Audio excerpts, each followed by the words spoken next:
이렇게 있습니다. 그러니까 교회 옆에는 여수 말하면 초등학교가 다 생기게 됐는데, 나도 초등학교 다닐 때 우리 고향 교회에서 4학년까지 보내고, 그리고 5학년, 6학년은 우리 김일성이라고 하는 김성주가 다니는 학교를 같이 다니고 그랬을 정도로 교회 학교가 이제 많아지고 그랬습니다. 그 열기와 열정이 25년 동안 쭉 계속됩니다. 25년 동안 계속 동안에 민족의식이 자라고 국민의식이 자라기 자라는 동안에 해방을 맞이하게 됩니다. 근데 이제 해방을 맞이할 때 전 세계가 생각하기를 후진국가고 일본의 통치를 돼 있었으니까 당군이라는 신탁 통치를 해야 할 것이다. 그런 생각이 가득 차 있었는데 우리는 교육받은 국민들이기 때문에 우리가 독립할 수 있다. 얼마든지 우리 능력은 나라를 이끌어갈 수 있다고 하는 그 희망을 가졌습니다. 그래서 이제 부대나게도 38선이 생기면서 북쪽에는 공산정권이 생기고 우리 남쪽에는 대한민국이 생기게 되고 그렇습니다. 그런데 그 북한 사정을 잠깐 말씀드리는 게 좋을 것 같은데, 우리가 흔히 말하는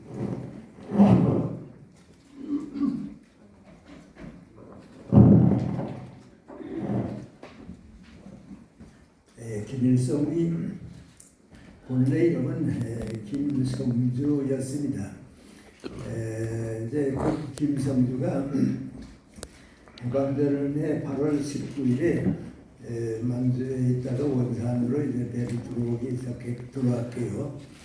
제가 같은 고향이고 또 초등학교는 선후배 관계이기 때문에 들어와서 얼마 안 됐을 때 9월 초쯤 됐을 때 고향 어른들을 모시고 김성주와 나도가 같은 자리에서 환영식이라고 할까요? 환영소관이라고 할까요? 그런 시간을 가졌습니다. 그때 누군가가 김성주에게 이제 우리나라가 앞으로 독립하게 되겠는데 독립하는 나라가 되게 되면 제일 중요한 일들이 어떤 일들이겠느냐, 그런 얘기를 꺼냈습니다. 그때 김성주가 하는 말이 아주 초등학생이 숙제를 외우듯이 첫째는 친일파 숙청하는 거고, 두 번째는 전 국토를 국유화하는 거고, 세 번째는 모든 산업과 경제 시설을 나라가 차지하는 거고, 그 다음에 이제 부자들, 재산을 가진 사람들은 다 숙청하는 거고, 이런 6가지를 조목조목 얘기를 하는데 내가 그 얘기를 듣고서 저 사람이 초등학교를 우리 선배를 졸업을 하고 만주로 가 있는 동안에 공산당원이 되고 그 공산당원으로서 유격대에 참여했다가 왔다, 그렇게 느꼈습니다. 그리고 이제 10월 달에 평양 공설운동장에서 김일성 장군 환영회를 한다는 그 소식이 전해지고 환영회가 벌어지게 됩니다. 근데 그 당시 이제 38선으로 통신이 없고 뉴스가 단전되니까 평양에 제일 많이 붙는 벽보가 있습니다. 그 벽보에 제일 많이 붙는 게 민관이 앞으로 이제 우리나라가 독립적이 되면 이러이러한 사람들이 정치를 맡게 될 것이다. 그리고 이제 명단이 나오는데 제일 처음 나오는 게 이제 서재필, 그 다음에 이승만, 그 다음에 김구, 그 다음에 김일성 장군, 안재홍, 이런 사람들이 이제 우리나라의 지도자가 될 것이다 하는 벽보가 많이 나오는데, 그 사람들 가운데 평양으로 올 사람은 김일성밖에 없습니다. 그러니까 김일성은 언젠가 이제 우리 앞에 나타나게 될 것이고 서울까지 갈지 안 갈지 모르지만은 기대하는 마음이 가득 찼는데 이제 그걸 이용해 가지고 소련의 군정이 김일성을 만들어낸 겁니다. 그게 바로 이제 저보다 8년 위인 김성주입니다. 그래서 나는 그 환영에 나가보지는 않았는데 동네 어른들이 갔다 오더니 나보고 하는 얘기가 김생도 가봤으면 좋을 뻔했다고. 왜 그랬냐 그랬더니 김일성 장군이 왔다고 그래서 보니까 너무 젊은 사람이라고. 가까이 가서 봤더니 우리 동네 성주라고. 성주가 김일성이 됐다고 그런 겁니다. 내가 그런 일도 있느냐고 그랬더니 그렇게 됐다고 가보고 왔다고 말이죠. 이제 그것이 사실은 북한 정부는 그때부터 시작됐습니다. 그때부터 시작되니까 이제 공산당이 우리 민족 진영을 서서히 합했다가 배제하고 나오니까 1년쯤 지나고 나니까 이제는 명실공히 공산 정권이 수립이 됩니다. 우리가 이제 이상하게 생각하는 것은 1948년에 우리가 이제 정부가 수립되는데 2년도 채 되지 않아서 어떻게 6.25 전쟁이 일어날 수 있을까? 그건 역사적으로 동시에 분리가 가능합니다. 그런데 그 전쟁이 일어났다고 하는 것은 김일성 정권이 북한에서 수립되고 한 2년쯤 됐을 때부터 대한민국 한반도 전부를 공산화한다고 하는 것은 이건 소련이나 국제 공산주의자들에게 하나의 공식이었습니다. 그러니까 6.25 전쟁을 우리가 받아들일 때 지금도 어떤 사람들은 뭐 북침이다 남침이다 얘기합니다만은 국제 정세가 그렇게 돼서 대한민국이 정착하기 이전에 우리가 전쟁을 지켜서 점령해야겠다 이런 것이 이제 6.25 전쟁입니다. 그리고 이제 우리 정부는 대한민국이라고 정부를 수립하고서 2년이 채 되기 전에 6.25 전쟁을 겪고 나니까 그 전쟁 기간은 정부다운 정부 또 국가가 하고 싶은 일을 할 수 있을 만한 자리가 잡히지 못하고요. 사실은 6.25 전쟁이 끝난 다음부터야 이제 대한민국이 성장하기 시작하고 자라나기 시작해서 오늘까지 이제 계속돼 온 겁니다. 그러니까 한 70년의 세월이 이제 지나오게 되는데 그러한 그 70년을 우리가 어떻게 보았으면 좋을까 그런 생각을 하는데 모든 신생국가, 후진국가가 그렇고 공산주의 국가는 어디에 갔든지 받는 과정이 있습니다. 그것은 권력 정부가 탄생되지 않으면 신생국가나 후진국가, 공산국가는 형성되지를 못합니다. 그래서 우리가 이승만 정부를 맞아들이고 우리가 그 기간을 보내도 독재 국가가 됐다 하는 것이 불행하기는 하지만은 처음 생기는 나라는 대부분 이제 그런 과정을 밟아야 합니다. 그래서 이승만 정부가 들어와가지고 얼마 동안 이제 우리가 원하지 않는 독재 국가가 되는데 제가 생각하기에는 이승만 박사는 장관들은 다 좋은 분들을 썼습니다. 다 훌륭한 분들을 썼는데 청와대를 구성하고 있는 비서진들 그것이 우리를 불행하게 만들고요. 산유혁명을 초래하게 만든 겁니다.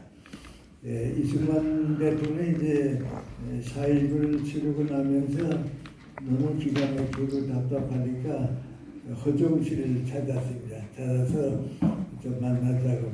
허정씨를 만나서 처음 하는 얘기가 내가 이렇게까지 됐는데 나갈 뻔 이렇게까지 됐는데 왜 한 번도 나한테 와서 아무 얘기도 하지 않았냐고.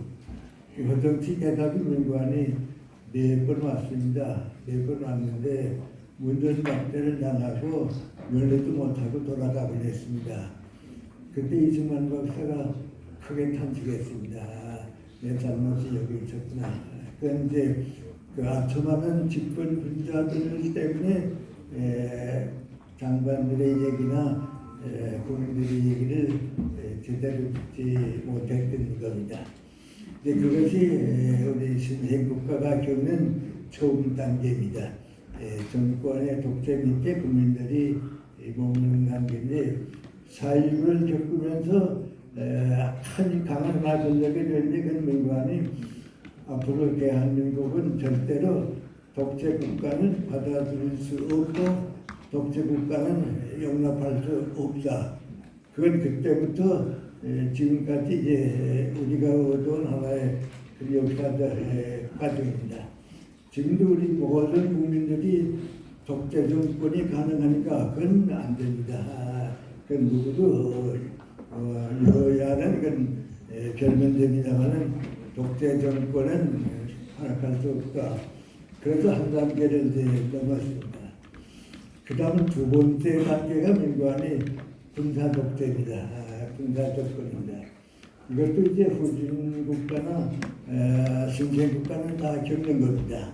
우리도 박정희 대통령의 쿠데타를 겪은 다음부터 전두환 대통령 정권이 끝날 때까지는 군사 정권입니다. 또 하나의 군사 정권인데 그 기간을 우리가 다 합해보면 한 40년 됩니다. 이 40년이 이제 권력 국가입니다. 처음 일본은 정부에 의한 독재 국가고 그 다음 이제 박정희 대통령 때부터 지금까지는 군사 정권이 지배하는 권력 국가로 사는데 이 과정은 다 한 번은 겪습니다. 어느 나라든지 겪는데 어떻게 그걸 겪는가 그게 문제입니다. 그런데 우리는 교육받은 국민들이 다 성장해 있었기 때문에 그 어려운 과정에서 우리 국민이 차지할 건 다 차지했습니다. 독재 정권은 용납할 수 없다. 다시 군인들이 정권을 잡는다고 하는 것은 절대 있을 수 없다. 그는 대한민국이 존재하는 동안은 허락할 수 없다. 그 큰 단계를 지어서 이제 전두환 정권까지를 우리가 맞이하게 됐습니다. 그럼 이 40년 동안은 독재든지 군사 정권이든지 권력 국가입니다. 이건 초벌 단계 국가들인데 다른 나라들은 그걸 넘어서지 못했습니다. 극복하지 못했는데 우리는 국민들이 성장해 있기 때문에 극복했습니다. 두 가지 단계가 나오는데 첫째 단계는 뭐이거 아닌 다른 모든 것보다도 중요한 것은 자유가 우리의 희망이다. 국민은 정치에서부터 자유롭게 참여할 수 있고 건설한다고 하는 그 자유라고 하는 걸 이승만 박사 때에 우리가 받아들였습니다. 그 다음에 두 번째 이제 우리가 박정희 대통령 때부터 전두환 대통령까지 군사 정권을 잡는데 그 기간이 세계에서 다른 나라들은 전혀 못했던 업적을 우리는 남겼습니다. 민관이 경제를 그때 살렸습니다. 절대 빈곤에서 벗어났고요. 이를 사랑하는 국민의식이 생겼고요. 또 경제적으로 이제는 대한민국이 아시아에서 일본 다음에 정착된 사회까지 끌어올렸습니다. 그렇게 되면 이제 우리가 박정희 대통령에 대한 업적과 실정에 대한 평가를 많이 하는데 하나의 공식을 우리가 받아들였습니다. 그것은 대통령이나 이제 책임자가 사심을 버리고 애국심을 가지고 하는 건 다 남았습니다. 박정희 대통령도 국민을 위해서 하는 지금 경제건설을 남았습니다. 그 다음에 이제 정권을 만들고 공화당을 만들고 정권을 가지고 정부를 유지하려고 하고 정부와 정권이 하나가 될 때는 분열이 됩니다. 반은 남고 반은 없어졌습니다. 마지막에 유신헌법을 만들어 가지고 내가 영구 집권을 해야겠다고 할 때는 하고 던지고 만 겁니다. 그러니까 우리가 박정희 대통령에 대한 문제만이 아니고 정권을 볼 때에 개인의 정권 그리고 한 사람의 권력을 위해서 하는 건 그건 무너지고 정권을 위해서 일할 때는 반은 남지만은 단결해서 애국심을 발휘했을 때 하는 일은 전부 남았습니다. 그래서 우리가 경제를 살려놨습니다. 그런데 그걸 어떻게 설명할까? 저는 그래서 내가 느끼는 두 가지만 말씀드리겠습니다. 1981년에 서울대학 사회학과에서 한국인들의 의식구조를 조사해서 발표한 게 있습니다. 이건 이제 10년에 한 번씩 조사해서 발표를 하는데 1981년에 국민의 의식구조 항목 가운데 하나가 당신이 먹을 것이 있고 생활이 안정돼도 일을 하겠느냐 그런 항목이 있습니다. 거기에 국민의 86%가 나 먹을 것이 있고 생활이 안정돼도 일한다 그랬습니다. 한 국민의 86%가 생활관계를 넘어서서 일을 해야 한다고 하는 의식구조가 된다고 하면 그건 경제는 확실한 겁니다. 그건 우리나라 역사만이 아니고 그만큼 빨리 일을 사랑하는 국민 의식구조가 생긴다고 하는 건 정말 지금 생각해 보면 우리 선배들에 대해서 고맙게 생각을 해야겠습니다. 그리고 우리가 평가하는 것보다는 다른 나라에서 어떻게 보았는가 하는 것이 문제입니다. 그때에 호주의 호크 수상이 한국을 다녀간 일이 있습니다. 아마 2박 3일이라고 제가 기억을 하고 있는데요. 그분이 2박 3일 동안 한국을 쭉 다녀보고 호주에 돌아가서 호주 국민들에게 호소한 얘기들이 있습니다. 근데 제가 시드니에 갔을 때 나한테 설명해 줬는데 그 호크 수상이 한국에 보고 가서 한 말이 뭐니 한국 가보라고. 정말 놀라울 정도로 일을 사랑하는 열심히 일하고 근면하는 국민이라고. 그러면서 자기가 제일 놀란 게 뭐니 그 당시에 이제 삼성이라든지 현대, 대우그룹, LG그룹 같은 중견 그 기업들이 많았습니다. 아주 많았는데 그 나도 직접 경험합니다만 그런 기업체에 쭉 가보게 되면 중견 간부들이 월요일에서 토요일 오전까지 일합니다. 토요일 오후가 되게 되면 집으로 가지 않고 연수원으로 가서 교육을 받습니다. 거기서 토요일을 보내고 일요일 되면 집에 갔다가 월요일에는 다시 직장으로 갑니다. 제가 그 당시에 그 기업체 교육에서 많이 관리해줘서 보는데 큰 기업마다 전부 연수원을 가지고 있었고요. 그 연수원이 안 되게 되면 지방의 연수원을 쓸만한 분들을 다 이용해서 전국적으로 교육을 받았습니다. 그래서 교육과 일과 교육 그렇게 열성적으로 이루어질 수가 없습니다. 그래서 현재 호크스한 말이 뭐니 이제 한국이 지금은 우리보다 경제가 낮지만은 이제 우리보다 올라간다고 일본 다음으로 올라갈 거라고 그 사람의 평이고 맞았습니다. 그래서 전두환 대통령이 끝날 때까지 세계가 인정하는 게 뭐니 한강의 기적입니다. 이걸 우리가 자랑스럽게 생각할 수 있고요. 권력국가 안에서 그 책임을 우리가 감당할 수 있었다고 하는 선배들에게 고마움을 느끼게 합니다. 그때 나도 이제 기업체 쭉 다녀보고 그러는데 52시간 근무라든지 뭐 이런 거 없었습니다. 일을 위해서 일하는 정말 그 놀라운 기간을 보내서 한강의 기적을 만든 겁니다. 그 기간이 이제 한 40년쯤 됐는데요. 그러나 이 권력국가는 반드시 한 단계 올라가야 나라 탓을 하게 되었습니다. 한 단계 올라가야 하는데 그 올라가는 단계가 우리는 법치국가라고 합니다. 그러면 이제 세계적으로 인정받는 나라가 되는데 언제쯤 법치국가가 되지 않을까 그런 생각을 했는데 전두환 정권으로 끝내고 노태우 정권 때를 넘어서서 김영삼 대통령 때 우리가 문민정부라고 그랬습니다. 확실히 그때부터는 우리가 법치국가가 됐습니다. 그 다음부터는 아시아에서는 일본 다음에 한국이 나라다운 나라, 법치국가로서의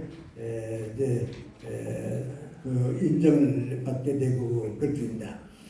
그리고 이제 우리가 지금까지 30년을 보내왔습니다. 근데 법치국가가 돼서 30년이 오는데 다음에 말씀드리겠습니다만은 그걸로 끝나는 건 아닙니다. 그걸로 끝나는 건 아니고 그것이 선진국가다운 나라로 올라가려고 하게 되면 또 한 단계 올라가야 합니다. 근데 그 또 한 단계 올라간 나라들을 우리가 이제 선진국가라고 하는데 그걸 제일 적절한 말로 표현한다고 하면 질서사회입니다. 질서국가입니다. 도덕과 윤리가 발달되게 되고요. 국민들이 자율적으로 국가를 운영할 수 있게 되고요. 정부는 바뀌더라도 변화가 오지 않고요. 정권이 바뀌었다고 해도 국민들의 자율적인 성장이 이루어진 게 이제 질서국가인데 거기까지 올라가는데 얼마나 세월이 걸릴까? 한 50년쯤 걸려서 올라갈 수 있었으면 좋겠다. 저 같은 사람 그래서 그렇게 생각했습니다.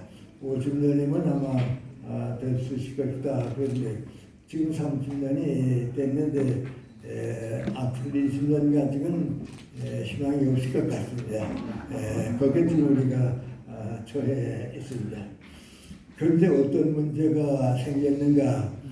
김영삼 대통령 때까지는 과거에 대한민국이라고 하는 자유질서가 유지되어 왔기 때문에 괜찮았는데요. 김대중 대통령이 들어온 다음에는 남북관계의 통일을 문을 열어보자. 그건 해야 합니다. 그래서 이제 김대중 대통령이 북한 정책의 방향을 바꾸어서 대화도 해보고 경제적인 교류도 해보고 통일을 해보자. 그 북한하고 문을 열기 시작하니까 북한의 정권의 힘도 들어오고요. 이거 이제 안으로 보게 되면요. 공산당의 조직도 들어오게 되고 좌파 정권도 들어오게 되고 또 우리 안에서 좌파 세력을 가지고 있던 사람들이 그때 나타나기 시작합니다. 그래서 이제부터는 공존해야 합니다. 예를 들어 말하면 좌우로 나누던 냉전 시대는 이전 세계적으로 끝났고 자리 잡힌 나라들은 전부 좌우가 진보와 보수로 올라와 가지고 한 국가 안에 공존해야 합니다. 그 김대중 대통령 때 이제 이루어진 겁니다. 근데 그거 이제 우리는 남북 관계가 있고 중국 관계가 있고 그렇기 때문에 맺어지기 시작한 것이 지금까지 연장이 돼서 이제 온 겁니다. 근데 거기에 이렇게 깔려있는 것은 외부 세력보다도 우리인데 진보라고 자처하는 사람들이 진보 세력을 가지고 온 게 아니고 과거의 이데올로기에 노예가 되는 과거에 붙잡힌 좌파도 남아 있었습니다. 그건 성장했습니다. 또 보수들이 열린 보수가 되지 못하고 폐쇄적인 보수로 반공정신만 되면 된다고 하는 정신으로 자라기 시작했습니다. 그 갈등이 제일 심해진 게 언젠가 하니 노무현 대통령 때입니다. 그때는 좌우만 있지 진보와 보수가 돼야 한 나라 안에 머물게 되는데 모든 선진국가는 진보와 보수로 올라왔으니까 한 나라 안에 공존하게 되는데 우리는 아직도 좌우를 가지고 공존하게 되니까 갈등이 생기고요. 어려움이 생기고 그랬습니다. 그때 우리가 노무현 대통령 때 나타난 제일 큰 변화가 누구 아니에요? 운동권의 단체입니다. 여러 분야가 있지만 하여튼 이제 나 같은 사람이 대학에서 볼 때 후진국가는 운동의 핵심이 언제나 이제 대학이 중심입니다.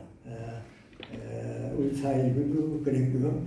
지금 중국도 그렇습니다. 그러니까 우리 대학의 운동권이 탄생되기 시작하고 그들이 성장해가지고서 정권이 차지하게 되니까 진보와 보수가 공존하지 못하고 지금도 좌우가 갈라져 가지고서 어려움을 겪고 있습니다. 그런데 그런 그 어려움을 겪고 있는 단계에 김영삼 대통령 정부가 끝나고 김대중 대통령 때 이제 그런 혼란이 겪는데 그 노무현 대통령에게 와서 운동권이 생기고 분열이 심해지고 그걸 이제 결정해 받은 것이 우리 문재인 정부입니다. 그런데 이제 문재인 정부의 성격을 우리가 어떻게 봐야 하느냐 하는 생각을 이제 많이 가지고 있는데요. 문재인 대통령이 이제 정권을 잡고서 들어오고 난 다음에 이걸 통합을 해야 합니다. 이 좌파 우래가 통합을 해야겠는데 그걸 통합을 해야겠다는 걸 강하게 느끼기 때문에 우리 문 대통령의 취임사 처음 의관이 통합입니다. 근데 통합은 해야겠는데 이 분열이 좌우가 너무 심하기 때문에 이 변화가 오지 않으면 통합되면 안 되니까 한마디로 말하면 문재인 대통령이 실패한 원인 가운데 하나가 무엇인가 이 다음에 정치학자들이 역사적으로 뭐라고 할지 모르겠는데 저보고 얘기하라고 그러면 문재인 대통령 탄생될 때부터 끝날 때까지 그분은 이중성을 가지고 정치할 수밖에 없었습니다. 이거 이제 우리가 이 기간 지난 5년 동안 우리가 제일 큰 고민을 가진 것이 그렇습니다. 그러니까 우리 문 대통령도 취임사에서 국민 통합을 그렇게 강조했습니다. 그렇지만 그 다음에 곧 한 게 무관히 적폐청산입니다. 적폐청산하고 국민 통합하면 이 올릴 수가 없습니다. 함께 있을 수가 없습니다. 그러니까 크게 보면 통합을 해야겠고 안에서 보게 되면 분열되어 있으니까 운동권과 더불어 청와대가 무산되니까 적폐청산할 수밖에 없고 5년 동안 내내 고민하다가 마지막에도 통합을 해야겠다고 하는 그 이상을 가지고 있으면서도 미안합니다만은 우리 민족이 지금과 같이 분열될 때는 없었습니다. 이 통합이 가능하겠는가 할 정도로 분열이 됐습니다. 그리고 이제 김대중 대통령 때부터 지금까지 연결되어 온 것이 이제 우리가 남북 관계를 어떻게 해결하는가 하는데 문재인 대통령이 다시 한번 남북 관계를 열자 인적 교류를 만들고 그 다음에 문화 교류를 하고 그 다음에 경제 교류를 하고 그 다음에 정치를 하는 것이 이게 순서입니다. 만약에 우리가 순서적으로 한다고 하면 남북 관계는 군사력은 뭐 앞서면 안 됩니다. 정치력이 앞서면 안 되고요.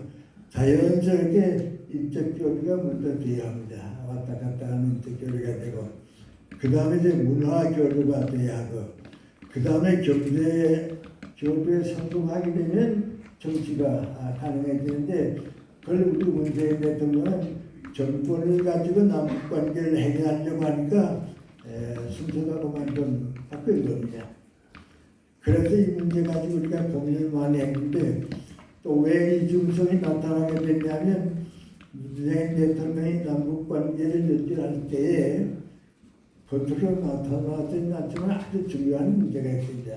그것은 통일은 민족 간에 이루어지는 겁니다. 북한 국민과 우리 동포와 대한민국 국민이 통일하는 거지 정권이 통일하는 건 지금 상태는 안 됩니다. 그런데 문재인 대통령은 김정은과 더불어 정권 통일이 되어가지고서 국민 통일이 올 수 있으라고 하는 또 이중성을 가지게 됐습니다. 그런데 이게 제일 큰 문제는 뭐니 세계 모든 유엔을 비롯한 자유주의 북한은 희망을 가지려고 하게 되면 북한 동포를 구출해야 한다. 그분들 입장에서는 북한 국민을 구출하는 건데 북한 국민을 구출하기 위해서는 북한 정권이 바뀌든가 없어져야 한다. 그걸 이제 유엔과 세계가 보는 겁니다. 김일성 왕가가 남아있는 동안은 통일은 할 수가 없고 그건 세계적으로 용납이 안 된다. 그럽니다. 그런데 우리 문재인 대통령은 동포하고의 그 통일보다도 김정은 정권과 사이에서 가능할 수 있을까? 그게 또 한 가지 이중성이 나타났습니다. 근데 그건 대통령으로서는 그건 해야하긴 해야겠는데 세계 정세하고는 너무 거리가 멉니다. 그래서 이제 예를 들어 말하면 우리 공무원이 우리 바다를 지키던 공무원이 북한을 가서 피살당했다 하는 문제가 지금 크게 부상되고 있습니다. 또 하나는 북쪽에 왔던 두 어부가 북한으로 팔문점 걸쳐서 돌려보내서 죽음으로 몰아줬다. 이건 유엔이나 자유국가에서 보게 되면 전혀 있을 수 없는 일입니다.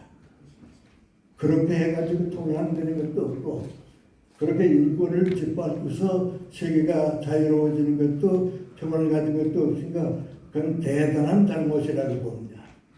그런데 우리 정권은 안에서 통일을 원하다 보니까 그런 문제가 생기게 되고요. 또 생길 가능성도 있고요. 그래서 지금 또 이중성으로 나타나게 된 겁니다. 또 하나의 이중성, 이건 우리 5년 동안 경제 때문에 나타난 이중성인데 그리고 하는 한국 경제가 잘 올라와서 한강의 기준까지 만들고 세계에서 놀라운 정도로 높이 올라왔는데 이걸 어떻게 개선하느냐 하는 가운데 하나가 우리 문재인 대통령이 처음 와서 개선한 것은 운동권 중심의 경제관을 가지고 출발했습니다. 그래서 소득이 증대하면 성장할 수 있다고 하는 건데 그 정신은 150년 전에 노사관계가 심했을 때 사회혁명이 일어났을 때 그때의 얘기지 지금 그렇게 생각하는 선진국가는 전혀 없습니다. 이제는 전부 자유경쟁에서 국제무대에서 경제가 해결되지 국내 문제에서 경제가 해결된다고 하는 건 없습니다. 예를 들어 말하면 이제 우리가 한 마을에 살고 있는데 이 전부가 가난한데 그래도 부자의 돈을 모아다가 나눠 가지면 부자가 되지 않겠는가? 그건 그대로 있는 것이 부자가 아닙니다. 그럼 어떻게 돼야 하냐? 밖에서 돈을 벌어와야 합니다. 밖에서 돈을 벌어오게 되면 부자와 가난한 사람의 차이는 있는 것 같아도 그게 나라가 잘하는 건데 우리 문재인 정부가 그걸 역행했습니다. 역행하다가 보니까 안 되겠다. 그래서 후반기에 와서는 우리 대통령 대관이 재벌들한테 가서 기업가들한테 가서 좀 국가 경제 봐달라고 하죠. 처음에는 반대되는 방향에서 가다 그랬습니다. 그러니까 또 하나의 갈등이 생겼는데 그거 아니 우리 부자와 가난한 사람이 경제인들과 노동sektor하고의 갈등이 또 생겼습니다. 지금 오늘 편을 봐주는데 통합을 하지 못하니까 갈등이 이중성이 생길 수밖에 없습니다. 아마 기억하실지 모르겠습니다만 우리 공정거래위원회라는 게 있죠. 그게 책임자가 아주 기자들한테 공식적으로 뭐라 이런 거 아니 나 오늘 재벌들한테 혼돈 내주고 왔다고 하죠. 그런 경제는 없습니다. 지금은 어떻게 됐습니까? 이제는 삼성그룹이나 현대그룹이나 이런 그룹 때문에 경제가 올라간다는 건 상식이 되어 있습니다. 우리 경제학자 국무총리시라는 분이 한 분 있는데요. 저도 간접적으로 잘 압니다만 그분이 뭐라고 하는 거 아니 현대그룹이나 삼성그룹 같은 것이 아마 10개만 있으면 대한민국 경제는 세계 어디 가도 괜찮다고 하죠. 10개만 있으면 우리는 부하게 살 수 있다고. 그런데 우리들은 어떻습니까? 저는 부자들 때문에 우리가 가난해졌다고. 아주 공산주의자들의 이런 데 가게 되면 이거 아니 아까 김일성 얘기를 했습니다만 그건 전부 나라가 해야지 개인에게 맡기면 안 된다고 말이죠. 그 아마 나보다 더 잘 아시겠습니다만 한때 북한 우리 대표들이 서주 온 분 있잖아요. 그래서 강남에 어떤 큰 이제 그 간식집입니다.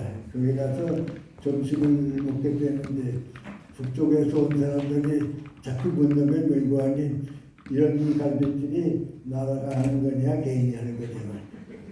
왜요? 북한에는 개인이 하는 건 없습니다. 그런 경제는 전부 시장 경제를 선정하는 건데 그걸 막아놓았으니까 5년 동안 우리가 경제적인 성장할 기회를 놓친 겁니다. 그런데 그보다도 더 어려운 문제가 하나 있습니다. 백년관이 법치 질서가 한 번 더 올라가서 질서 국가로 변할 때까지의 과정에서 제일 중요한 건 우리 국민들이 가지고 있는 가치관입니다. 이건 눈에 보이지 않습니다. 질서는 눈에 보이는 게 아니기 때문에 가치관인데 거기서 우리가 큰 차질을 만들었습니다. 이중석이 남겨놓은 그 차질 가운데 하나가 뭔가 하니 진실이라고 하는 게 없었습니다. 정직이라고 하는 게 없었습니다. 그 지난 5년 동안 우리가 살 때 정부가 뭐라고 말했는지 국민들은 해석하지 그대로 받아들이지 않습니다. 그 습관화가 되기 때문에 여당이 뭐라고 얘기가 되면 야당은 그대로 받아들이기 어렵습니다.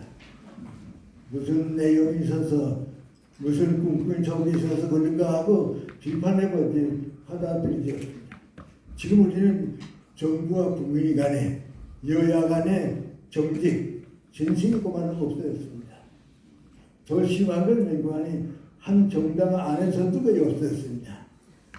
제가 오늘 여기 온다 하는 잘 아는 내 후배 한 사람이 나한테 연락을 했어요.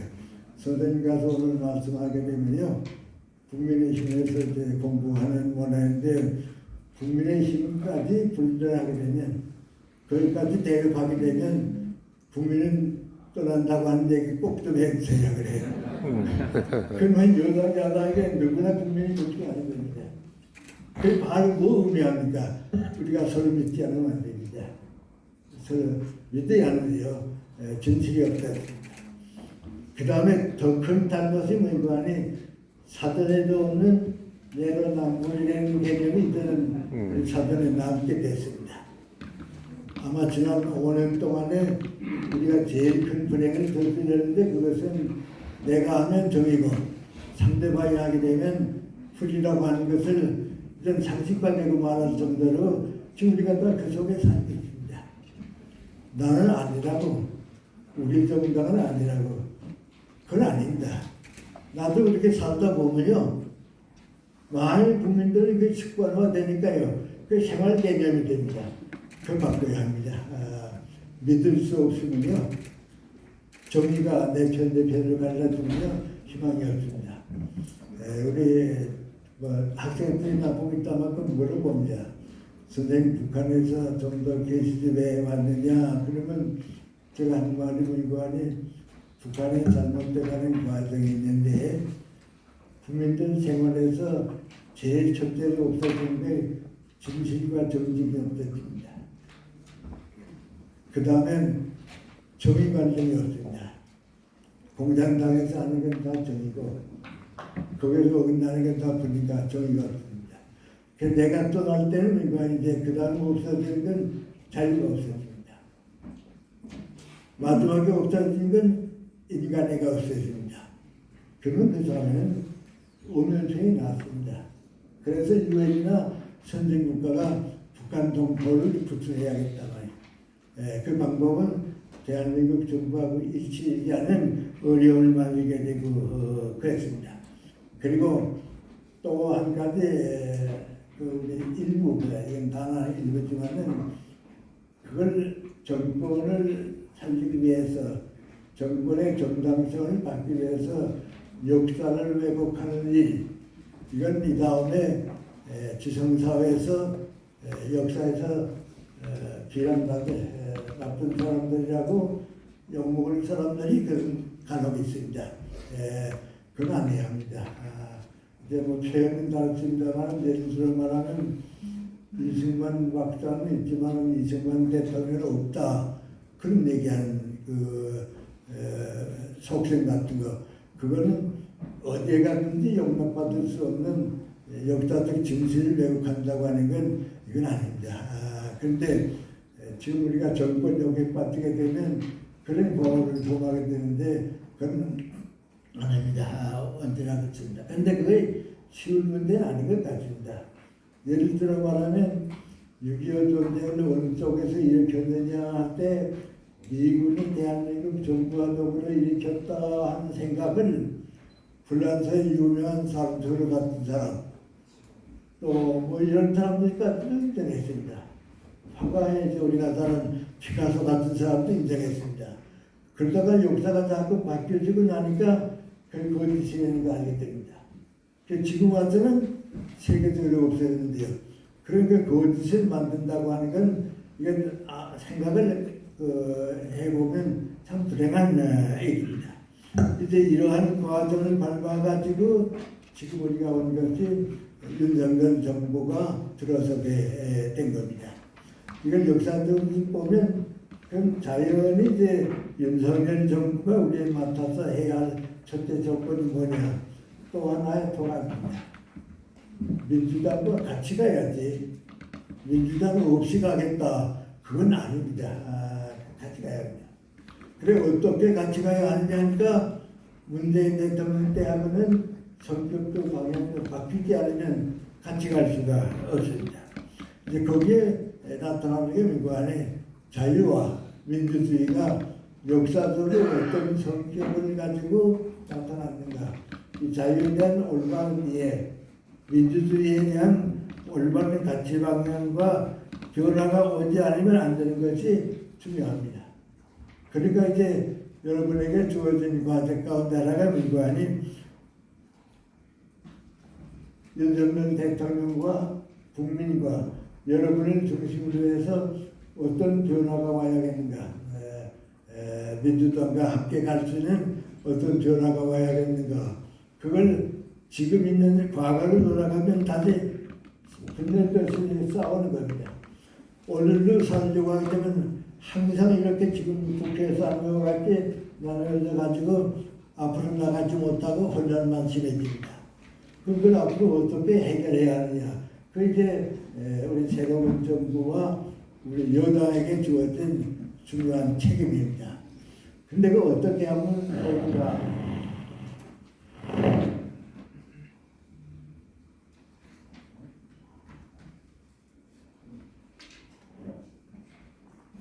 그거 문제 삼는 것이 오늘 자유민주주의가 어떤 방향으로 가야 하느냐 하는 그겁니다.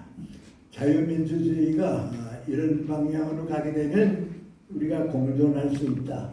그리고 지금과 같은 분열을 극복하고 좌우가 보수와 진보로 남게 되고 더 큰 미래를 창출할 수 있다는 방향을 가야 하는데 그 자유민주주의에 대한 하나의 과제입니다. 제가 한 두세 가지 말씀을 이제 거기서 드려야겠는데요. 첫째는 세계 역사가 어떻게 흘러왔는가 그걸 알아야 합니다. 우리 안에서 지금 하는 게 어떻게 흘러와야 하는가 그건데 제가 좀 비유를 말씀드리면 세계 역사의 중세기는 종교 세계입니다. 그래서 인도 같은 문화권은 힌두교 종교 정신으로 살았고요. 중동 지방 가게 되면 이슬람 종교 문화로 살았고요. 우리 중국은 우리도 포함한 중국은 유학이 유교를 변하고 불교가 들어오고 선교가 들어오면서 또 하나의 종교 문화권이 되고요. 그리고 멀리 떨어져 있는 이제 유럽은 기독교 문화권입니다. 이 네 문화권으로 중세기가 있었는데요. 그래서 예를 들어 말하면 네 여성이 있는데 이제 누가 아들을 낳아가지고서 계승하게 되고 아들을 낳지 못하게 되면 그것만 연장되는 걸로 남게 되는데요. 이 네 종교 문화권에서 다 미안하게도 표현이 좀 이상합니다만은 자식을 낳지 못했습니다. 다 자식을 낳지 못했습니다. 그런데 이상하게도 기독교 문화권은 유럽에서 자식을 낳습니다. 그 자식을 낳게 되는 큰 원인은 뭐고 하니 그리스 때부터 로마를 내려오는 인문학의 흐름, 자유를 살아가는 인문학의 흐름이 기독교하고 합해졌습니다. 그래서 문해부흥이 생기죠. 종교개혁이 생기죠. 기독교가 변화를 만들고 문해부는 사상의 변화를 만들면서 태어난 것. 그것이 근대화라고 하는 아들입니다. 그러니까 그 근대화라고 하는 아들이 태어나게 되니까 다른 문화권에서는 아들이 없었는데 그 아들이 하나 태어나니까 그 아들이 세계화가 됐습니다. 근대화가 세계화가 되고 그 세계화가 그대로 연장돼서 오늘 역사를 만들게 된 겁니다.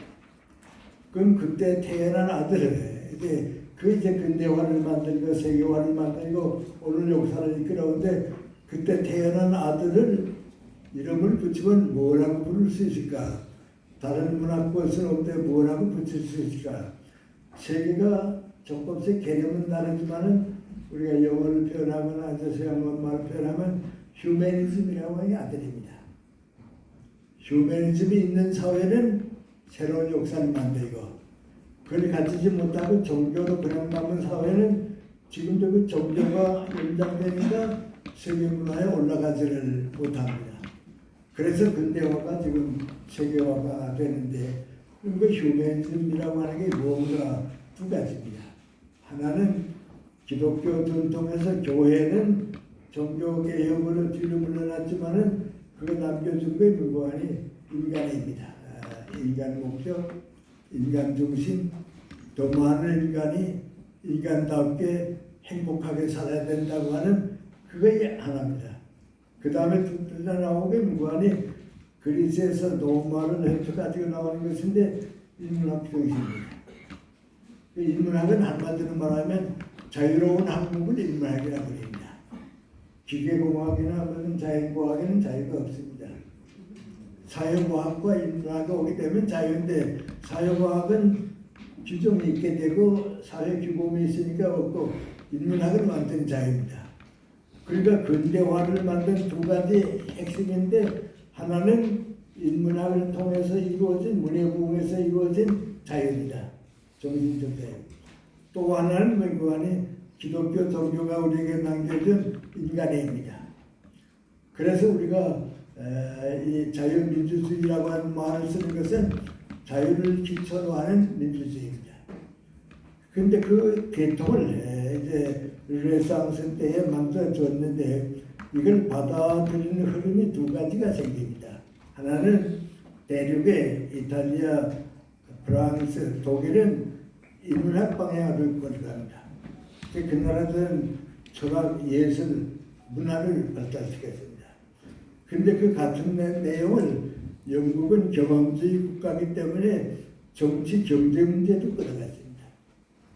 그러니까 정치, 경제 문제를 끌어간 것은 경제, 정치를 발달시키고 이쪽으로 가는 독일이나 프랑스 같은 건 예술, 문화, 학문을 발달시켰습니다. 그런데 지금 우리가 걱정하는 건 학문이나 문화 그건 별도고 우리 정치, 우리 경제를 어떻게 하면 되는가 그게 이제 우리 문제입니다. 그거 이제 영국이 성공하게 되고 그런데 영어 문화권에서 중심돼서 미국이 성공하게 되면서 온 세계를 이끌어가게 되는 겁니다. 그런데 그 과정을 우리가 배우게 되면 우리가 가야 할 것도 그거다 하는 걸 느끼게 됩니다. 그러면 영국이 경험주의 국가를 이제 문해부흥이라고 하는 그 르네상스 휴머니즘을 받아들였는데 영국 사회에서 철학자들과 학자들이 역사학자들이 뭐니 이걸 우리 영국이 해결하려고 하면 어떻게 해결하는가 거기 한 100여 년 걸쳐가지고서 어떤 철학인데 그 철학이 공리주의입니다. 이 공리주의라고 하는 건 아주 쉽게 말하면 이거 아니 최대 다수의 최대 행복을 만드는 것이 정치고 경제라는 겁니다. 가장 많은 사람이 가장 큰 행복을 누릴 수 있는 사회를 만들어주는 것이 이게 정치다, 경제다. 그럼 그렇게 하는 방법이 뭐니까 연구하고 또 연구해서 영국이 인류 역사에서 아주 두 가지 큰 업적을 남겼습니다. 정치는 가장 많은 사람이 가장 큰 행복을 누리는 방법은 의회민주주의다. 그래서 지금 그 전 세계가 받아들이고 있습니다. 지금 러시아도 그러고요, 중국도 그러고요. 그 흐름이 거기에 있습니다. 국회라고 하는 그 있고요. 국회가 있어가지고 거기에서 정권에 창출되는 의회민주주의다. 그건 영국이 발견한 세계 역사의 큰 흐름입니다. 그러니까 지금 민주주의라고 하는 것을 반대하는 나라는 없습니다. 근데 거기에서 사회주의가 갈라져 나오긴 했지만 민주주의입니다. 그걸 가지고서 영국 사람들이 이제 두 가지 역동작에서 의회 민주주의를 만들고 생산성을 개량해서 국민이 함께 경제적 혜택을 누리자. 그거 이제 우리 자유민주주의의 처음 출발입니다. 그런데 거기에서 영국이 시작했는데 그때 미국으로 가서 어떻게 되느냐. 미국 가서는 그 방법이 뭐냐. 그렇게 가는 방법이 뭐냐. 그게 문제입니다. 근데 그 방법을 영국은 연장만 했지 못했고 미국에 와서 그 방법을 찾습니다. 그런데 우리가 뭐라고 하니 실용주의라고 합니다. 프라그마티즘이라. 그거 이제 미국을 오늘로 키워주게 되고 그랬습니다. 근데 그걸 우리가 생각하는 것 같이 가벼운 데는 아닙니다. 어떤 방법을 써서 거기에 도달할 수 있느냐는 방법이 이제 우리는 있다만큼 우리 정치계에서는 그 중독하다 그런 얘기합니다. 또 나는 실용주의다 하는 것은 이제 거기서 나오는 생각을 우리가 끌어가지고서 나는 중도다, 중도를 흡수해야 한다. 또 실용주의가 우리 철학의 목표다 하는 것은 이제 거기서 이제 나오는 얘기인데 거기는 이제 몇 가지 우리 생활에 변화가 오게 되고 또 변화가 오지 않으면 안 되게 돼 있는데 그건 어떤 것인가. 제일 처음 문제 가운데 하나가 계란적인 문제가 하는데 그건 이거는 법치국가는 우리가 지금 법치국가에 올라와 있잖아요. 법치국가는 정의란 무엇인가 그 방향을 설정하는 겁니다. 정의란 무엇인가. 그래서 요새 우리 여러분도 그렇습니다만은 정치를 하는 사람들은 다 물어보는 것 가운데 하나가 정의란 무엇인가 그겁니다. 법치국가의 핵심은 정의의 가치입니다. 그러니까 정의를 어떻게 보느냐 하는 데 따라서 정치 방향이 달라지니까 정의란 무엇인가 보는 겁니다. 그런데 긴 설명은 제가 하지 못하겠는데 우리 가운데 일부는 정의란 무엇인가 그렇게 물으면 정치 권력을 가지고 평등한 사회를 만드는 방법과 수단이 정의다 그렇게 봅니다. 그걸 위험한 겁니다. 정의란 무엇인가? 정치 권력을 가지고 평등한 사회를 만드는 거다. 경제만 평등하게 만드는 게 아니고 사상까지 평등하게 만든다 하게 되면 북한과 같아지고 말입니다. 문화가 없어지고 말입니다. 지금 중국이 택하고 있는 게 바로 그겁니다. 경제적으로 평등하고 사상적으로도 평등해서 평등한 길다 그건데 우리가 자유민주주의를 신봉하게 되면 우리 안에 우리 운동권 가운데 내가 운동권 때 대학에 있었으니까 마냥합니다만은 그 학생들의 생각 속에 부산과 같은 학생들의 생각에 들어가 있는 건 이거니 정의란 무엇인가 정치 권력을 가지고 뭐든지 평등한 사회 만들면 된다. 그건 자유민주주의의 적입니다. 그것이 그대로 가게 되면 중국으로 가게 되고요. 러시아로 가게 되고요. 북한으로 가게 돼서 정치의 마지막을 가져오게 됩니다. 그러면 정의란 무엇인가? 정의란 무엇인가?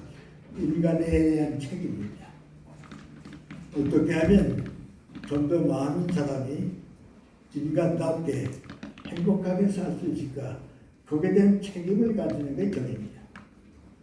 그러니까 암만 정의라고 하지만은 공익성을 회성하는 정의는 없습니다.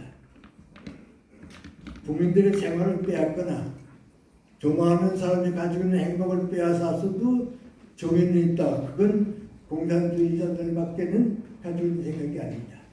그러니까 확실해야 합니다. 그러면 정의란 무엇인가?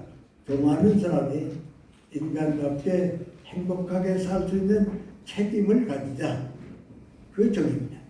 그게 자유민주주의의 정의관입니다. 이제 그렇게 되게 되면 영국 사람들 한 얘기를 우리도 받아들이게 되는데 그러면 공리주의 사상을 지금 우리 자유민주주의가 받아들이게 되면 어떤 생각을 하느냐? 무슨 문제가 생기든지 어떤 문제가 생기든지 좋아하는 사람이 인간답게 행복하게 살 수 있기 위해서 어떤 방법을 택해야 하느냐, 어떤 정책을 세워야 하느냐, 그걸 찾는 겁니다. 그걸 찾게 되면 질서 국가로 올라가게 되고요, 선진 국가로 가게 됩니다. 성공한 나라들이 이제 다 글로 가게 됐습니다. 근데 이제 그런 사회가 가게 되면 어떻게 그걸 찾는가? 여기 우리 사회과학의 기본 처리가 하나 철학이 나오게 됩니다. 그런 생각을 가지고 이루어지는 사회과학은 세계 어디 가든지 이제 방향이 똑같은데 그 능관이 국가 안에 일어나는 모든 사건들이 있습니다. 지금도 사건도 있습니다. 뭐 노사 문제도 있고 또 노동자 문제 중에 무슨 사건이 나든지 제일 중요한 건 능관이 사건에 대한 진실이 뭔가, 사실 진실을 알아야 합니다. 그 진실을 가지고서 어떻게 하면 도모하는 사람의 행복과 인간다운 삶을 위해서 방향을 찾을 수 있는가, 그거 찾는 겁니다. 그 미국이 말하는 실용주의가 바로 그겁니다. 그게 제일 중요한 방법으로 나오는 게 민관이 대화입니다. 그러니까 민주주의라고 하는 것은 대화를 해야 합니다. 그 대화를 하지 않냐고 투쟁부터 먼저 한다, 이건 아닙니다. 그런데 서양 사람도 이걸 세 가지를 볼 때 한 사회가 잘 되기 위해서는 대화해야 하고요, 대화가 안 되면 토론을 해야 하고요, 불나서 독일이 그렇습니다. 그게 안 되게 되면 그때는 혁명을 지킵니다. 이건 공산주의 국가가 아닌 건데 아직도 우리 주변 속에는 혁명을 해야 한다고 생각하는데 그건 아닙니다. 나는 제일 이해하려면 전혀 이해할 수 없는 건 촛불혁명이라고 하는 말을 자꾸 쓰고 있는데요. 그건 무슨 말인지는 잘 모릅니다. 혁명이라고 하는 건 아래 위를 바꿔놓는 겁니다. 정치와 역사의 방향을 바꾸는 겁니다. 우리 촛불혁명은 그건 아닙니다. 정치를 이렇게 하지 말고 좀 이렇게 해달라. 박근혜 대통령 때 같은 그런 정치하지 말고 좀 더 우리가 받아들일 수 있는 정치해달라, 개선해달라. 개선이 안 되면 개혁입니다. 그렇습니다. 그래서 우리 개념 가운데 민주주의 개념에서 누구하니 투쟁이라는 거, 혁명이라는 거, 그게 아니고 대화를 통해서 개선하는 겁니다. 그래서 여러분이 미국 석학성을 살아보면 알게 됩니다만은 그 사람들 뭐든지 대화는 합니다. 깨지게 대화는 합니다. 아마 여러분이 지금 우리 식으로 판단하면요, 바이든 미국 수상이 중국하고 자꾸 안 되는 걸 알면서 왜 대화하느냐? 대화가 정 안 되면 그때는 선언을 합니다. 그게 안 되면 그때는 투쟁을 하게 되고요, 대립을 하게 되죠. 그러나 대화를 안 하는 것은 민주주의가 아닙니다. 그래서 우리가 모든 점에서 대화를 먼저 하는 것은 옳습니다. 그 다음에 또 하나의 방법이 이제 우리에게 있어야 하는데 그 제일 중요한 건 이거는 폭력은 제약이라는 거 알아야 합니다. 2차 대전이 끝난 다음에 전 세계가 똑같이 가진 상식이 하나 있고요, 유엔의 목표가 하나 생겼습니다. 그럼 이거는 2차 대전 끝나고 난 다음에는 앞으로는 세계 어디에도 식민지는 있을 수가 없다. 공존하는 것이 식민지는 있을 수가 없다. 무력을 가지고 침공하는 건 이건 다시는 있을 수가 없다. 그거 이제 유엔과 세계가 가지고 있는 하나의 큰 약속입니다. 그런데 지금 푸틴이 러시아에서 전쟁을 일으키고 있습니다. 중국이 자유중국하고 같이 살 수 있는데, 대만과 같이 살 수 있는데 꼭 우리와 더불어 끌어들이자 완전하고 자유를 빼앗습니다.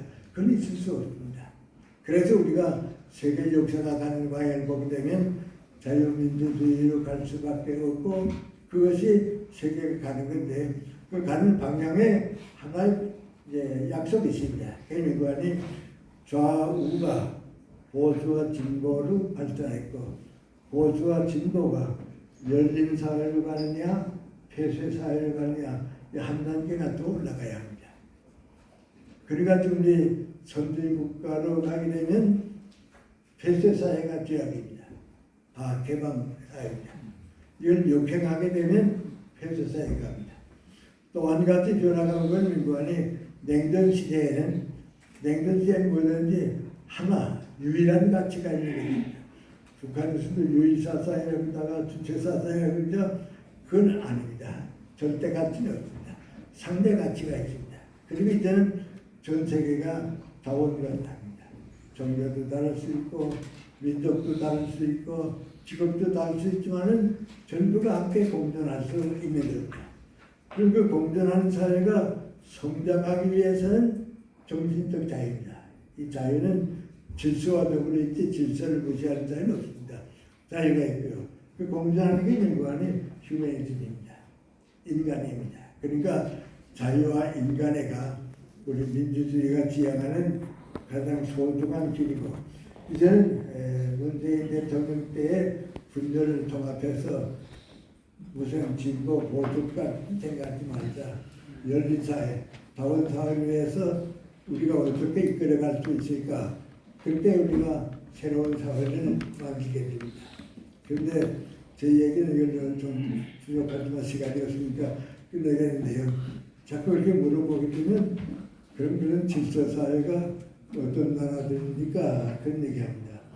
어렵게 생각할 필요가 없습니다. 항상 생활에서 느낍니다. 우리나라에서 2번 국민들이 이민이라도 갔으면 좋겠다 하는 생각이 많이 떠올랐던 때가 있습니다. 한 번은 전두환 대통령이 집권했을 때고요. 그 다음에는 노무현 대통령 때 혼란기가 그랬습니다. 이민이라도 갔으면 좋겠다 그랬습니다. 그때 여론 조사하는 기관에서요. 고려대 학생들에게 이민을 가게 되면 어떤 나라로 가고 싶으냐 그랬는데 80% 이상이 캐나다입니다. 우리나라 공무원들에게 이민을 가면 어느 나라로 가고 싶으냐 그랬더니 또 80% 이상이 캐나다입니다. 그러니까 우리가 지향하는 나라 가운데 질서국가 가운데 하나가 캐나다입니다. 캐나다가 어떤 나라다 하는 얘기 뭐 내가 할 필요는 없고요. 다른 데 미국에 갈 때마다 캐나다가 교포들 많이 만나니까 조금 이제 우리가 듣지 못한 얘기를 듣습니다. 나하고 나이가 비슷한 전택준 씨라고 있었는데요. 오래 떨어져 있다가 캐나다에서 이민가시가 만났습니다. 그분이 나한테 몇 가지 얘기하는데 2가지 얘기 생각이 나는데요.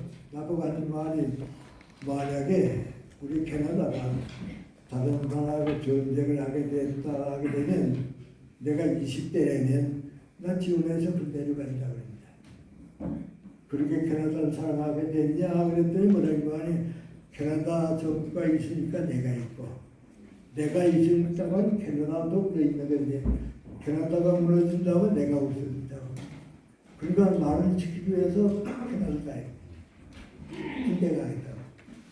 그래서 또 여러 가지 얘기 가운데 그거는 장로입니다. 무슨 얘기까지 하는 거 아니? 나는 한국에 있을 때는 낼 세금은 안 내려고 했다고. 교회 헌금을 많이 했다고. 근데 여기 와서 사니까 교회 헌금하는 것보다는 세금을 내야 한다. 왜? 정부가 더 많은 가난한 사람을 위해서 써주고 우리의 노후를 위해서 다 정리적거하기 때문에 캐나다가 몇 개 넣으면 아주 은행에 몇 개 넣은 것보다 더 안전하다고 하죠. 그러니까 헌금보다도 세금도 열심히 낸다 그래요. 그리고 한 말이 뭐니 캐나다 농사 짓는 사람들 보면서 너희 나라의 헌금은 어떻냐 그러면 우리나라도 헌금이 있나 그런다 말이에요. 법률 없이 살자. 뭐 문제가 생기면 물려물고 보고하면 되지. 그 질서 사회입니다. 행복한 사회입니다. 전 다른 나라는 모르는데 근데 또 캐나다가 문제가 있습니다. 지난번에 캐나다 갔다가 박 목사님이라고 내 제자를 만나는데요. 아주 좋은 아파트에 삽니다. 캐나다에서 목사들은 다 중고도 낮은 정도인데 좀 못합니다. 그런데 내가 물어봤습니다. 목사님 또 이렇게 좋은 집에 삽니까? 그랬더니 우리 아들이 캐나다에서 의사인데 미국의 병원에서 자꾸 월급 많이 주니까 오라고 그래서 월급을 거의 배를 준다고. 그러니까 가서 그 돈으로 잘 산다고 말이죠. 그렇습니다. 그래서 하는 말이 뭔가 하니 캐나다가 다 좋은데 유능한 사람, 훌륭한 세계적인 지도자가 되기를 원하는 사람은 다 미국으로 간다고. 그러니까 미국은 언제나 우리보다 앞서 있게 된다고. 그게 캐나다의 문제라고 해요. 하나만 더 말씀드렸죠. 62년에 제가 유럽과 제일 제가 많이 가는 나라는 스위스입니다. 스위스에 가는데요. 한 사람이 나보고 그래요. 우리 고장에 교도소가 하나가 있는데 죄수가 하나 또 없을 때는 교도소 문 열고 흰깃발 띄운다고. 그런데 항상 석 달쯤은 흰깃발이 올라갔다고. 그래서 요새는 못 올라간다고 그래요. 왜 그러냐 그랬더니 이탈리아 남쪽에서 근로자들이 많이 오는데 그 사람들 때문에 올라가지를 못한다고. 그 무슨 말입니까? 우리 캐나다 사람들끼리만 산다고 하면 교도소가 필요 없다는 얘기죠. 그런 사회가 이제 우리가 원하는 사회입니다. 이제 그런 사회로 갈 때까지 우리에게 주어진 책임을 감당하는 것이 이제 우리가 자유민주주의의 지도인데요. 그 길을 택한 나라들이 지금 미국이고요, 일본이고요, 우리도 그렇게 택해왔습니다. 자유세계가 전부 그렇습니다. 그래서 좀 더 제가 시간이 없으니까 긴 말씀 못 드는데요. 자유민주주의를 성공시키는 것이 대한민국의 행복이고 대한민국을 자랑스러운 국가로 올려놓는 유일한 길이기 때문에 그 다음에 노린다마는 그 다음 문제는 우리 후손들에게 맡기고요. 우리에게 주어진 시대적 과제를 좀 성실하게 감당하는데 제일 중요한 것은 과거의 부끄러움은 버려야 합니다. 제일 우리가 걱정하는 건 개인적인 얘기죠. 사람들 우리 보고 뭐 아첨하는 사람 되지 말아라. 모략하는 사람 되지 말아라. 편가르기 하는 사람 되지 말아라. 집단위기주의자 되지 말아라 하는 아주 생활의 기초적인 문제부터 우리가 좀 해결해서 희망을 안겨주며 여러분이 안겨준 희망이 대한민국의 희망과 행복이 되서 좀 좋은 노력을 해주시기 바랍니다.